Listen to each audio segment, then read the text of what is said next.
Hi hello guys welcome back to Aadya colourful. ನಾನು Suma. Friends, ಇವತ್ತಿನ ವಿಡಿಯೋದಲ್ಲಿ ನಾನು ಒಂದು ಈಸಿ ಈವ್ನಿಂಗ್ ಸ್ನ್ಯಾಕ್ಸ್ ರೆಸಿಪಿನ ನಿಮ್ಮ ಜೊತೆ ಶೇರ್ ಮಾಡ್ತಾ ಇದ್ದೀನಿ ಫ್ರೆಂಡ್ಸ್. ಸೊ ಈ ಸ್ನ್ಯಾಕ್ಸ್ನ ಮಾಡೋದಕ್ಕೆ ಮೊದಲನೇದಾಗಿ ಒಂದು ಮಿಕ್ಸಿಂಗ್ ಬೌಲ್ ತೊಗೊಂಡಿದ್ದೀನಿ. ಈ ಬೌಲಿಗೆ ನಾನು 1 ಕಪ್ ಆಗುವಷ್ಟು ನಾನಿಲ್ಲಿ ಕಡಲೆ ಹಿಟ್ಟನ್ನ ತೊಗೊಂಡಿದ್ದೀನಿ. ಸೊ ಕಡಲೆ ಹಿಟ್ಟು ಮತ್ತು ರವೆನ ಉಪಯೋಗಿಸಿ ನಾವು ಈ ಸ್ನ್ಯಾಕ್ಸ್ನ ಮಾಡಬಹುದು.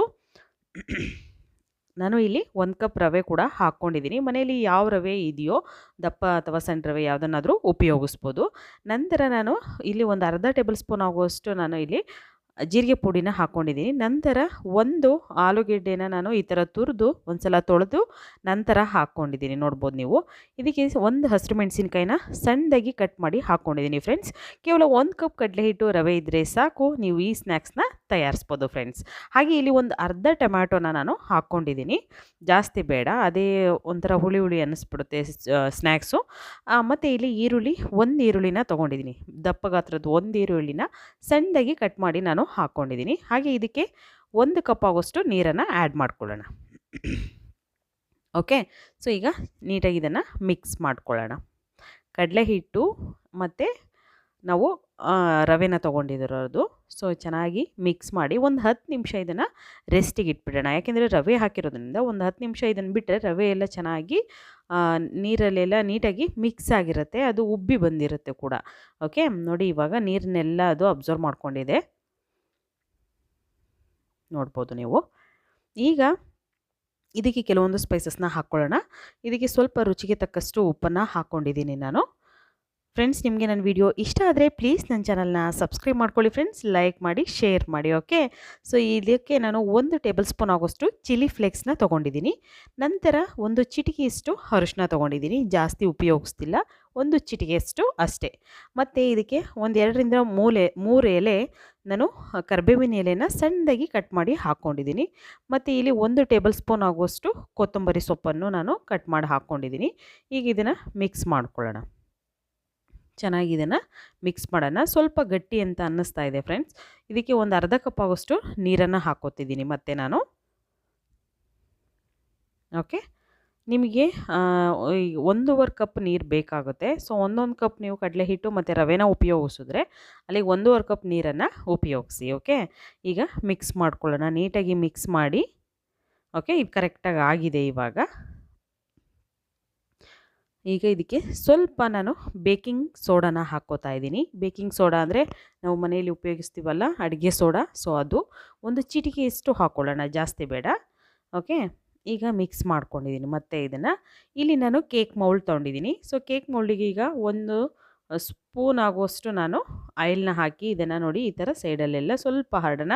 ಫ್ರೆಂಡ್ಸ್, ಕೇಕ್ ಮೌಲ್ಡ್ ಇಲ್ಲ ಅನ್ನೋರು ಇದಕ್ಕೆ ಬಟರ್ ಪೇಪರ್ ಕೂಡ ನಾನು ಹಾಕ್ಕೊಂಡಿದ್ದೀನಿ ಕೆಳಗಡೆ. ಸೊ ನೋಡಿ, ಅದನ್ನು ಸ್ವಲ್ಪ ಎಣ್ಣೆ ಈ ಥರ ಹಚ್ಚಿ ಬಿಡೋಣ. ಓಕೆ, ಕೇಕ್ ಮೌಲ್ಡ್ ಇಲ್ಲ ಅನ್ನೋರು ನೀವು ಮಾಮೂಲಿ ಸ್ಟೀಲ್ ತಟ್ಟೆ ಇರುತ್ತಲ್ಲ, ಸೊ ಆ ತಟ್ಟೆಯಲ್ಲೇ ಸ್ವಲ್ಪ ಎಣ್ಣೆ ಹಚ್ಚಿ ನೀವು ಇದನ್ನು ಬೇಯಿಸ್ಕೋಬೋದು. ತುಂಬಾ ಈಸಿಯಾಗಿ ನೀವು ಈ ಸ್ನ್ಯಾಕ್ಸ್ನ ಮಾಡ್ಬೋದು. Easy evening snacks friends. ಇದು ಖಂಡಿತವಾಗ್ಲೂ ನೀವು ಒಂದ್ಸಲ ಟ್ರೈ ಮಾಡಿದ್ರೆ ಈ ಟೇಸ್ಟ್ ನಿಮಗೆ ಗೊತ್ತಾಗುತ್ತೆ, ತುಂಬಾ ಟೇಸ್ಟಿಯಾಗಿರುತ್ತೆ. ಓಕೆ, ಮತ್ತು ಇದು ಎಣ್ಣೆಯಲ್ಲಿ ನಾವು ಕರಿಯೋದಿಲ್ಲ. ಸೊ ಸ್ವಲ್ಪ ಒಂದು 2ರಿಂದ 3 ಟೇಬಲ್ ಸ್ಪೂನ್ ಎಣ್ಣೆ ಇದ್ದರೆ ಸಾಕಾಗುತ್ತೆ. ಸೊ ನೋಡಿ, ಕೇಕ್ ಮೌಲ್ಡಿಗೆ ಹಾಕ್ಬಿಟ್ಟು ಇವಾಗ ನೀಟಾಗಿ ಮೇಲ್ಗಡೆ ಸ್ವಲ್ಪ ನಾನು ಅದನ್ನು ಒಂದು ಫಿನಿಶಿಂಗ್ ಮಾಡ್ತಾಯಿದ್ದೀನಿ ಅಷ್ಟೇ. ಓಕೆ, ಈಗ ಸ್ಟವ್ ಮೇಲೆ ನಾನು ಒಂದು ಪ್ಯಾನ್ ಇಟ್ಟಿದ್ದೀನಿ, ಒಂದು ಕಡಾಯಿ. ಇದಕ್ಕೆ ಸ್ವಲ್ಪ ನೀರನ್ನು ಹಾಕಿ ನೀರು ಕುದಿಸ್ತಾ ಇದ್ದೀನಿ. ನಂತರ ನೋಡಿ, ಈಗ ಕೇಕ್ ಮೌಲ್ಡ್ನ ಅದರಲ್ಲಿ ಇಟ್ಟು ಲಿಡ್ ಕ್ಲೋಸ್ ಮಾಡ್ತಾ ಇದ್ದೀನಿ. ಓಕೆ, ನೀವು ಇಡ್ಲಿ ಪಾತ್ರೆಯಲ್ಲೂ ಕೂಡ ಈ ಥರ ಒಂದು ಕೆಳಗಡೆ ಒಂದು ಪಾತ್ರೆಯನ್ನು ಇಟ್ಬಿಟ್ಟು ನೀವು ಇಡ್ಲಿ ಪಾತ್ರೆಯಲ್ಲಿ ಕೂಡ ಬೇಯಿಸ್ಬೋದು. ಒಂದು 15 ನಿಮಿಷ ನೀವು ಈ ಥರ ಫುಲ್ಲು ಲೋ ಫ್ಲೇಮಲ್ಲಿ ಬೇಯಿಸ್ಬೇಕಾಗುತ್ತೆ, ಹೈ ಫ್ಲೇಮ್ ಬೇಡ. ಲೋ ಫ್ಲೇಮಲ್ಲಿ ನಾವು ಬೇಯಿಸಿದ್ರೆ ನೋಡಿ ಎಷ್ಟು ಚೆನ್ನಾಗಾಗಿದೆ ಅಂತ. ಸೊ ನಿಮಗೆ ತೋರಿಸ್ತೀನಿ ನೋಡಿ, ಸ್ವಲ್ಪ ಗಟ್ಟಿ ಇದೆ. ಮೇಲ್ಗಡೆ ಸ್ವಲ್ಪ ನೀರು ಅನಿಸಿರೆ ನಿಮಗೆ ಮುಚ್ಚಳನ ತೆಗೆದು ಒಂದು 2ರಿಂದ 3 ನಿಮಿಷ ಹಾಗೆ ಬೇಯಿಸಿ, ಆಗ ಕರೆಕ್ಟಾಗಿ ಅದು ಮೇಲೆ ನೀರಿರೋದೆಲ್ಲ ಹೀರ್ಕೊಳ್ಳುತ್ತೆ. ಓಕೆ, ಈಗ ಸ್ವಲ್ಪ ತಣ್ಣಗಾಗಿದೆ. ತಣ್ಣಗಾದ ನಂತರ ನಾನು ಇದನ್ನು ಸೈಡಲ್ಲೆಲ್ಲ ಬಿಡಿಸ್ಕೊತಾ ಇದ್ದೀನಿ. ನೋಡಿ, ಒಂದು ತಟ್ಟೆಲೆ ಹಾಕಿ ಕೂಡ ನಾನು ತೋರಿಸ್ತಾ ಇದ್ದೀನಿ. ತುಂಬ ಕೆಳಗಡೆ ತಳಕ್ಕೆ ಏನೂ ಅಂಟ್ಕೊಂಡೇ ಇಲ್ಲ, ಅಷ್ಟು ಚೆನ್ನಾಗಿ ಬಂದಿದೆ ಫ್ರೆಂಡ್ಸ್. ಖಂಡಿತವಾಗ್ಲೂ ನೀವು ಒಂದು ಸಲ ಟ್ರೈ ಮಾಡಿ ನೋಡಿ. ಈಗ ಇದ್ರ ಮೇಲೆ ಬಟರ್ ಪೇಪರ್ ನಾನು ಹಾಕಿರೋದ್ರಿಂದ ಈಗ ಅದನ್ನು ತೆಗಿತಾ ಇದ್ದೀನಿ. ಸೊ ಬಟರ್ ಪೇಪರ್ ತೆಗೆದ ನಂತರ ಇವಾಗ ಇದನ್ನು ನಾವು ಕಟ್ ಮಾಡ್ಕೊಳ್ಳೋಣ. ಸೊ ಫ್ರೆಂಡ್ಸ್, ನೀವು ಯಾವ ಶೇಪಲ್ಲಿ ಬೇಕಿದ್ರೂ ಇದನ್ನು ಪೀಸಸ್ನ ಕಟ್ ಮಾಡ್ಕೋಬೋದು. ಸೊ ನೋಡಿ, ನಾನು ಟ್ರಯಾಂಗಲ್ ಶೇಪಲ್ಲೇ ಕಟ್ ಮಾಡ್ಕೋತಾ ಇದ್ದೀನಿ. ಸೊ ನೋಡ್ಬೋದು, ನಿಮಗೆ ಯಾವ ಶೇಪ್ ಬೇಕೋ ಆ ಶೇಪಲ್ಲಿ ನೀವು ಕಟ್ ಮಾಡ್ಕೊಳ್ಳಿ. ಕೇವಲ 1 ಕಪ್ ಕಡಲೆ ಹಿಟ್ಟು ಮತ್ತು ರವೆ ಇದ್ದರೆ ಖಂಡಿತ ಈ ಸ್ನ್ಯಾಕ್ಸ್ನ ಒಂದು ಸಲ ಟ್ರೈ ಮಾಡಿ. ಯಾಕೆಂದರೆ ನಾವು ಪದೇ ಪದೇ ಒಂದೇ ಥರದ್ದು ಸ್ನ್ಯಾಕ್ಸ್ನ ತಿಂತಾ ಇದ್ದರೆ ಖಂಡಿತ ಬೇಜಾರಾಗ್ತಾ ಇರುತ್ತೆ, ಮಕ್ಕಳಿಗೂ ಕೂಡ ಇಷ್ಟ ಆಗೋದಿಲ್ಲ. ಸೊ ಈಗ ಆಚೆ ಎಲ್ಲೂ ಹೋಗಿ ನಾವು ತಿನ್ನೋದಕ್ಕೂ ಆಗಲ್ಲ. ಹಾಗಾಗಿ ಒಂದು ವೆರೈಟೀಸ್ ಆಗಿರುವಂತಹ ಒಂದು ಸ್ನ್ಯಾಕ್ಸ್ನ ಖಂಡಿತ ತಯಾರಿಸಿ ಮಕ್ಕಳಿಗೆ ಕೊಡಿ ಫ್ರೆಂಡ್ಸ್. ಓಕೆ, ನೋಡಿ ಈ ಥರ ನಾನು ಕಟ್ ಮಾಡಿ ಇಟ್ಕೊಂಡಿದ್ದೀನಿ. ಸೊ ಇದನ್ನು ಹೀಗೆ ತಿನ್ನೋ ಹಾಗಿಲ್ಲ, ಇದನ್ನು ಬೇಕಿದ್ರೆ ನೀವು ರೆಫ್ರಿಜರೇಟರಲ್ಲಿ ಇಟ್ಟು 15 ದಿನದವರೆಗೂ ಸ್ಟೋರ್ ಮಾಡ್ಬೋದು. 15 ದಿನ ಸ್ಟೋರ್ ಮಾಡಿ ಬೇಕು ಅಂದಾಗ ನೋಡಿ ಈ ಥರ ಆಯಿಲಲ್ಲಿ ನೀವು ಫ್ರೈ ಮಾಡ್ಕೋಬೋದು ಫ್ರೆಂಡ್ಸ್. ನೋಡಿ ಸ್ವಲ್ಪ ಈಗ ನಾನು ಒಂದು 2ರಿಂದ 3 ಟೇಬಲ್ ಸ್ಪೂನ್ ಆಯಿಲ್ ಹಾಕಿದ್ದೀನಿ ಒಂದು ಪ್ಯಾನಿಗೆ. ನಂತರ ಈ ಥರ ನಾವು ಸ್ನ್ಯಾಕ್ಸ್ನ ಬೇಯಿಸ್ಕೊಳ್ಳೋಣ. ಡೀಪ್ ಫ್ರೈ ಮಾಡೋದು ಬೇಡ, ಜಸ್ಟ್ ಇದನ್ನು ಹೀಗೆ ನಾವು ಬೇಯಿಸಿದ್ರೆ ಸಾಕಾಗುತ್ತೆ. ನೋಡಿ ಈಗ 2 ಸೈಡ್ ನಾನು ಬೇಯಿಸ್ಕೊತಾ ಇದ್ದೀನಿ.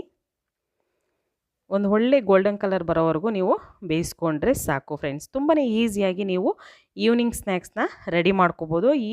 ಇದನ್ನು ಬ್ರೇಕ್ಫಾಸ್ಟಿಗೆ ಕೂಡ ನೀವು ರೆಡಿ ಮಾಡ್ಕೋಬೋದು friends. Okay, easy evening snacks ರೆಡಿಯಾಗಿದೆ. ನೀವು ಕೂಡ ಮನೆಯಲ್ಲಿ ಟ್ರೈ ಮಾಡಿ ಹೇಗೆ ಬಂತು ಅಂತ ಖಂಡಿತ ಕಾಮೆಂಟ್ ಸೆಕ್ಷನಲ್ಲಿ ತಿಳಿಸಿ. ಇವತ್ತಿನ ವಿಡಿಯೋ ಇಷ್ಟ ಇದ್ದರೆ ಪ್ಲೀಸ್ ನನ್ನ ಚಾನಲ್ನ ಸಬ್ಸ್ಕ್ರೈಬ್ ಮಾಡ್ಕೊಳ್ಳಿ. ಬಾಯ್.